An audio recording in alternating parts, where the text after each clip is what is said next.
क्यों उड़ी है अखिलेश की रातों की नींद? इन दिनों सपा अध्यक्ष अखिलेश यादव की रातों की नींद उड़ी हुई है। बार बार हार का सामना कर रही समाजवादी पार्टी के सभी पदाधिकारी हताश हो गए हैं, क्योंकि कहीं से भी कोई ऐसी खबर सामने नहीं आ रही जो पार्टी कार्यकर्ताओं में नई ऊर्जा पैदा कर सके। लगातार 2 विधानसभा चुनाव हारने के बाद सपा हर बार उपचुनाव में भी हार रही है, जिसका ताजा उदाहरण गोला-गोकर्णनाथ में बीजेपी ने सपा को करारी शिकस्त दी है, जिसके बाद अखिलेश यादव और उनकी पार्टी की हर तरफ फजीहत हो रही है। ये वही समाजवादी पार्टी है जो उत्तर प्रदेश में कभी एक छत्र राज किया करती थी, लेकिन जब से पार्टी की कमान दिवंगत नेता मुलायम सिंह यादव ने अपने बेटे अखिलेश के हाथ में दी है, जब से ही पार्टी का ऑरा राज्य में धीरे धीरे खत्म होता जा रहा है। विपक्षी के लोग अक्सर उन पर ये आरोप लगाते रहते हैं कि वे ऐसी ही कमरे में बैठकर राजनीति करते हैं, कभी जमीनी स्तर पर जाकर लोगों से संवाद नहीं करते, उनकी परेशानियों का कोई हल नहीं निकालते, जिसका जवाब जनता हर बार सपा को चुनाव हरा कर देती है। कहने वाले इतना तक कहते हैं कि अखिलेश में मुलायम जैसे कोई गुण नहीं है। मुलायम सिंह यादव को धरती पुत्र यूं ही नहीं कहा जाता था, वे असल में धरती से जुड़े नेता थे। उन्हें आज भी लोगों की मदद के लिए याद किया जाता है। अखिलेश यादव और उनकी कार्यशैली की चर्चा इन दिनों इसलिए तेज है क्योंकि अब बीजेपी और समाजवादी पार्टी के बीच मैनपुरी और रामपुर के उपचुनाव में जोरदार सियासी लड़ाई होने जा रही है। मैनपुरी लोकसभा और रामपुर विधानसभा सीट पर 5 दिसंबर को वोट डाले जाएंगे और इसके नतीजे 8 दिसंबर को सामने आएंगे। मैनपुरी लोकसभा सीट समाजवादी पार्टी के संस्थापक और उत्तर प्रदेश के पूर्व मुख्यमंत्री मुलायम सिंह यादव के निधन से खाली हुई है, जबकि रामपुर सीट समाजवादी पार्टी के वरिष्ठ नेता मोहम्मद आजम खान की विधानसभा की सदस्यता रद्द होने के चलते खाली हुई है। मैनपुरी लोकसभा सीट पर दशकों से समाजवादी पार्टी का कब्जा रहा है। 1996 में मुलायम सिंह यादव पहली बार मैनपुरी से सांसद बने और उसके बाद भी कई बार यहां से चुनाव जीते।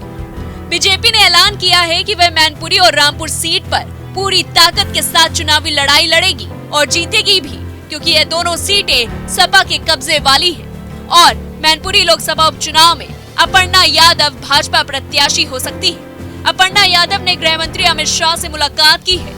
अगर अपर्णा भाजपा प्रत्याशी बनती है तो सपा का सारा गणित बिगड़ जाएगा। इस खबर के सामने आते ही मैनपुरी के लोगों से अपर्णा यादव ने चर्चा शुरू की है कि इसीलिए सपा इन सीटों पर जीत हासिल करने को लेकर बहुत प्रेशर में है।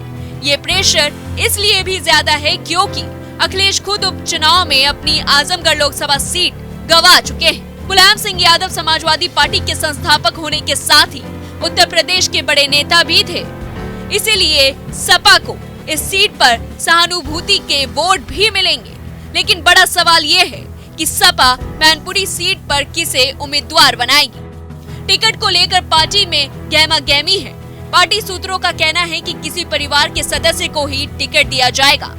इसमें सबसे आगे नाम जो निकल कर आ रहा है वो है तेज प्रताप सिंह यादव का। वहीं दूसरी ओर खबर ये भी है कि मुलायम सिंह यादव के छोटे भाई और प्रगतिशील समाजवादी पार्टी लोहिया के अध्यक्ष शिवपाल सिंह यादव मैनपुरी से चुनाव लड़ना चाहते हैं। रामपुर में 10 बार जीते हैं आजम।